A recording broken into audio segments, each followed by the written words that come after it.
Welcome back, my Karma Seekers. If you're watching this video for the first time without watching any of the prior episodes in this series, I highly recommend to first finish watching episode 1 to 4 before you start with this one. Because the term I would be using, like Karma Yogi and Sankhya Yogi, throughout this episode may sound alien to you without any background information. However, let me give you a quick recap. And to give you a brief background about this epic conversation between Arjuna and Krishna, I need you to travel back in the days of Mahabharata times with me in your imagination. Arjuna was in the middle of a battlefield, just about to fight a war against his entire family when his senses started to give up. He was mentally so drained that he could not fight the war physically. Luckily, his chariot rider was Sri Krishna, who also happened to be Arjuna's best friend as well as his spiritual guru. Not only Krishna was kind enough to help him nudge in a right direction, but also gave him the ultimate knowledge of existence in the form of Bhagavad Gita. While Arjuna was baffled to take a decision towards his next step, Krishna was helping him understand the key differences between yoga of knowledge, Jnana Yoga, and yoga of action, Karma Yoga, in chapter 2. Chapter 3 elaborates yoga of action, that is Karma Yoga, which states that by acting for the pleasure of the Supreme without selfish motives, one can liberate from the laws of karma. Whereas chapter 4 elaborates the importance of spiritual knowledge of the soul, of God, and their relationship, which is purifying as well as liberating. Such knowledge is fruit of selfless devotional action, that is Karma Yoga. Confused? I thought so too. Don't worry, Arjuna was confused as well. This is why I took up the project to clarify these life concepts based on the preachings of Bhagavad Gita in the simplest way possible, with real life examples. I was confused about which personality to choose while explaining chapter 5. Chapter 5 will be untangling the tangled relationship of yoga of action as well as the yoga of knowledge. This chapter is going to talk about how to perform your actions in full consciousness. Like when you're listening to me as this episode, how consciously you're listening this episode. Are you using your cell phone while listening to this? Are you doing it for the sake of listening it, or you actually want to listen it? This means that outwardly you are performing all the actions, but inwardly you have to renounce the fruits and purified by the Jnana Yoga, who has to attain the peace in all its forms, detached from all worldly pleasures, yet spiritually awakened enough to have a vision and that bliss of life which you can just enjoy. That is a basic difference between listening and hearing. This is how you develop that personality of Sthitapragya, someone who's stable in all its senses. The one who is stable in all the senses is Sthitapragya. However, one who is able to focus all his senses in the consciousness is Pragya Pratishtha. Such type of personality is formed when you see pleasure in renouncing, because you are able to kill your ego, your sense of me, and look beyond you in the society. Look for opportunities how you can give back to the society. When I'm thinking in these terms, all the philanthropists I have ever read about come back to my mind, and I think maybe those are the examples I'll be talking about. I still remember that in my 5th or maybe 6th grade, I read the biography of Andrew Carnegie that left a very deep impact in my life. One of his philosophies I remember was life should be divided into 2 parts. First half of your life should be invested in earning all the money, all the knowledge, whatever you can. You need to earn it. And in second half of your life, you need to give it away. During his last 18 years of his life, he gave away 350 million, which if we are converting in today's dollars in 2020 is roughly $65 billion based on percentage of GDP. All this money went to charities, foundations, universities, almost 90% of all his money. He gave it away. As we proceed further in this episode, I will talk about Andrew Carnegie, so let's continue. Because Arjuna is pretty much confused like you and me. He's like, Krishna, if you say Sankhya Yoga, that is yoga of knowledge, is better than the yoga of action, that is Karma Yoga, how do I conclude precisely what is best for me? Sri Krishna says, The yoga of knowledge and the yoga of action both lead you to supreme bliss. One of the two is not enough. However, Karma Yoga, being easier for practice, is superior to Jnana Yoga.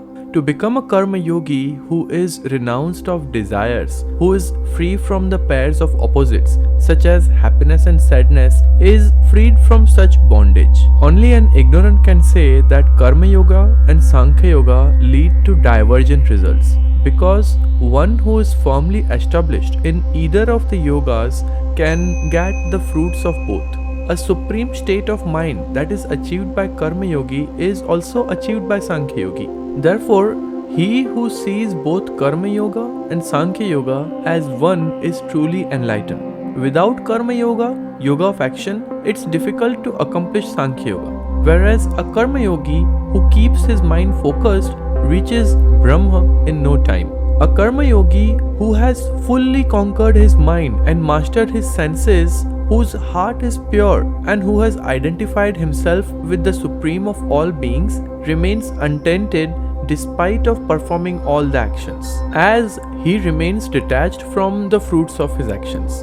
Let me introduce you to Andrew Carnegie, since we are going to talk about him. Born on November 25th, 1835 in Scotland, Andrew Carnegie was a Scottish-American industrialist as well as a philanthropist who led to the expansion of American steel industry and became the richest man in the world of that time.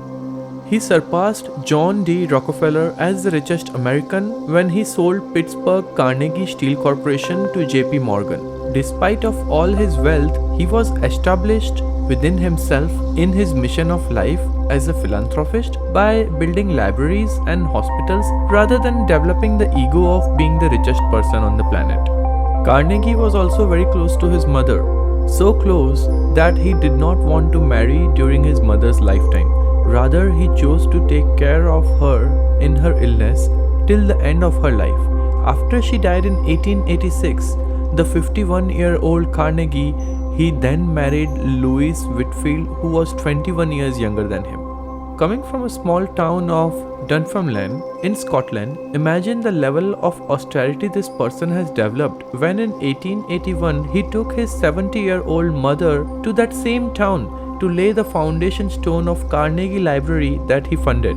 Such level of self-discipline and focus is earned when he was able to conquer his mind, master his senses with a pure heart. Even though he never associated himself with religion in early years, he was firmly established in his karma of philanthropy that led him to the betterment of society.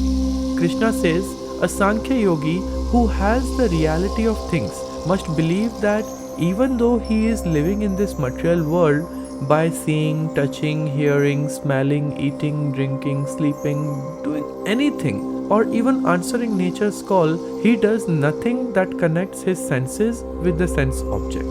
As he who performs all his actions offering to the devotion of performance to the Supreme, shaking off attachments, remains untouched by the sins, such as a lotus leaf is untouched by the water.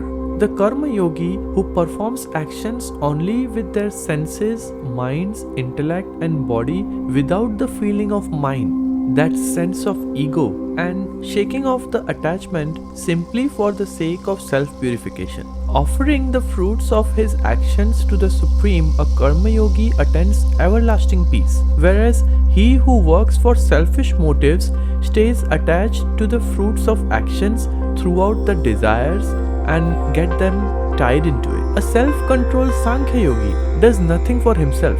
He gets nothing done by others as well. He rests happily in the embodied spirit of knowledge, truth and bliss in the mansion of 9 gates, which is this body.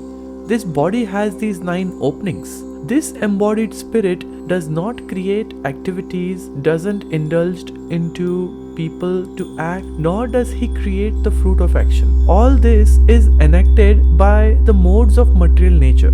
This supreme embodiment of our body is not sinful for attraction to fruits of bodily actions. Bodiment being, however, are bewildered because of the ignorance which covers this real knowledge. However, when one is enlightened with the knowledge, then his knowledge reveals everything, as the sun lights up everything in the daytime. Those whose mind, intelligence, faith, and refuge are all fixed in the Supreme, then one becomes fully cleansed through complete knowledge and proceeds straight towards the path of liberation. The humble sages, by virtue of true knowledge, sees with equanimity the equal vision to everyone. For him, everyone is same.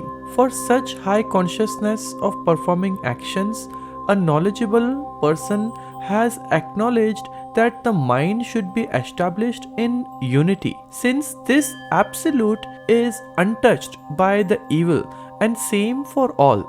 Such yogi is established in the knowledge of the Supreme.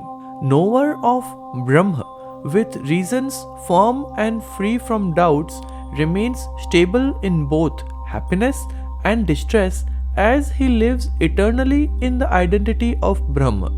Such a liberated person derives through the meditation of the sattvic joy which dwells in the mind of a yogi, has completely identified himself through the meditation with Brahma and enjoys that eternal bliss. When Carnegie became richer than John D. Rockefeller, who was the first billionaire of America, it's possible that Carnegie could have gone through an ego trip that he's the richest person. Rather than that, he diversified his spending towards the construction of libraries across the country.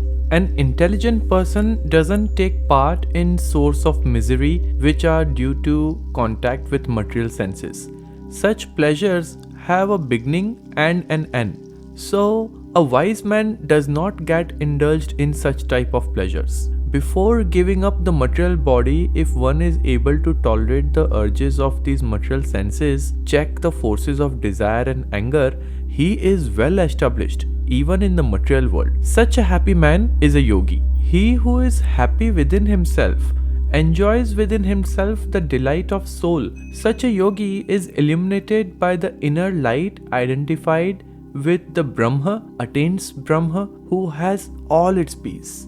One who is free from lust and anger, who has subdued their mind and have realized God is Brahma, shutting out all those external enjoyments with the gaze fixed on the space between the eyebrows, having regulated by the prana, that is outgoing, and aparna, that is incoming breath, flowing within the nostrils.